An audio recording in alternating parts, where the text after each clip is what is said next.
नमस्कार दोस्तों, मैं हूं राजन तिवारी और आप देख रहे हैं ज्योतिष मंत्र। जैसे ही कोरोना काल खत्म हुआ वैसे ही बच्चों की जो प्रतियोगी परीक्षा है उसका दौर शुरू होने वाला है। जैसे कि आपको पता है कि किसी भी प्रतियोगी परीक्षा में सफलता प्राप्त करने के लिए कितनी कड़ी मेहनत करनी पड़ती है, लेकिन कई बार ऐसा होता है कि बच्चे बहुत मेहनत करते हैं, कड़ी मेहनत करते हैं, इसके बाद भी उनको सफलता नहीं मिल पाती है।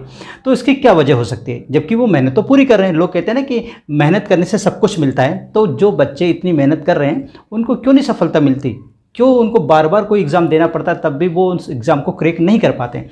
इसका कारण ये है कि उनकी जो किस्मत है, उनका जो लक है, वो उस समय उनका साथ नहीं देता है। तो आज मैं इस वीडियो में आपको बताने वाला हूँ कि किस प्रकार से आप अपने लक को अच्छा बना सकते हैं। आप अपने लक को अपने फेवर में कर सकते हैं। मतलब कुछ ऐसी रेमेडीज़, कुछ ऐसे उपाय मैं बताने वाला हूँ जिससे आप अपने लक को अपने फेवर में कर सकते हो। तो चलिए शुरू करते हैं।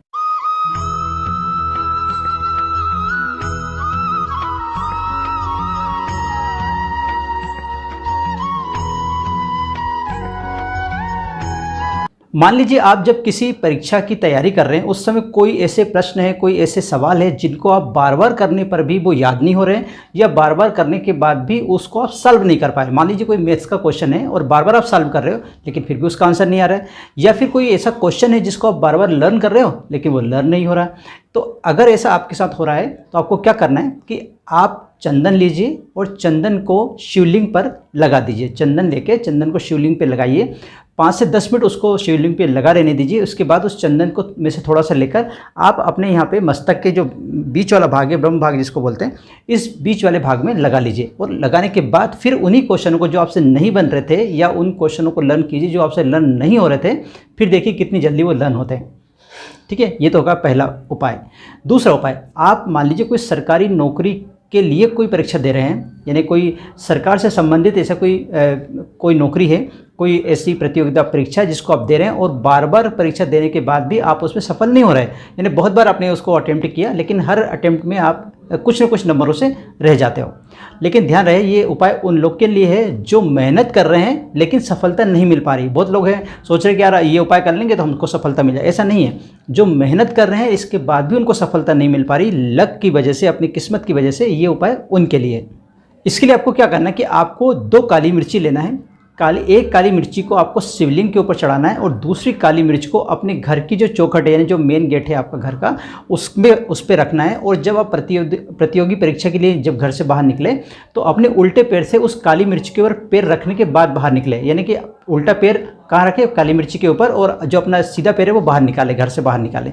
इस टाइप से आपको करना है। ध्यान रखें, 2 काली मिर्ची लेना है। एक काली मिर्ची को आपको शिवलिंग पर चढ़ाना है और दूसरी काली मिर्च को आपको क्या करना है, दूसरी काली मिर्च को जो घर की चौखट है, यानी घर का जो मेन गेट है उसके पास रखना है, उसके नीचे रखना है। और फिर उस पर जब आप परीक्षा देने के लिए जा रहे हो उस समय उस जो काली मिर्ची है उसके ऊपर अपना उल्टा पैर रखना है और सीधा पैर घर से बाहर निकालते हुए आपको निकल जाना है। अगर आप ऐसा करते हो तो इसमें 100% सफलता मिलने के चांसेस बनते हैं। इसी से संबंधित मैं आपको दूसरा उपाय बताता हूं कि अगर आप बार बार परीक्षा देने के बाद, बार बार अटेम्प्ट देने के बाद भी अगर सफलता प्राप्त नहीं कर पा रहे, मतलब उस एग्ज़ाम को पास नहीं कर पा रहे हैं, तो आपको एक दूसरा उपाय भी आप कर सकते हैं। उसमें क्या करना है आपको कि जो भी आप जिस दिन भी आपकी परीक्षा हो उससे पहले जो सोमवार आता है, मान लीजिए आपका जिस दिन भी पेपर हो रहा है उसके एक दिन पहले सोमवार आ रहा हो, या उसी दिन सोमवार आ रहा हो, या उसके पहले जो भी सोमवार आ रहा है, परीक्षा से पहले जो भी आपका सोमवार आ रहा हो उस सोमवार को ये उपाय करना है। आपको करना क्या रहेगा कि उस दिन आपको माता त्रिपुरा सुंदरी का नाम लेते हुए, यानी उनका स्मरण करते हुए आपको उत्तर दिशा की ओर मुंह करना है। उत्तर दिशा की ओर मुंह करने के बाद आपके जो दोनों हाथ हैं उन दोनों हाथों में 2 कलश लेना है। दोनों कलश में, आप कलश किसी का भी ले सकते हैं, आप तांबे का ले सकते हैं, पीतल का ले सकते हैं, या फिर मिट्टी का ले सकते हैं, जिसमें भी आपको लेना ले सकते हैं। दोनों हाथों में कलश लेकर उसमें आप गन्ने का रस भर देंगे। गन्ने का रस भर के आप दोनों हाथों से ऐसे करके आप शिवलिंग के ऊपर अभिषेक करेंगे। इस प्रकार से अगर आप अभिषेक करते हैं, और साथ में एक बात को और ध्यान देना है कि आपको इसके साथ साथ अपना नाम और गोत्र का नाम भी लेना है, और साथ में ही अपनी मनोकामना जो है, जिस लिए आपने ये उपाय कर रहे हो, उस मनोकामना को भी अपने मस्तक में, अपने अंदर याद करते रहना, अपने अंदर चलते रहने देना है। ऐसा करते हुए आप उसका अभिषेक करिए। अगर आप ऐसा करते हैं तो इस मनोकामना को पूरे होने में टाइम नहीं लगेगा, बहुत जल्दी आपकी ये मनोकामना पूर्ण होगी।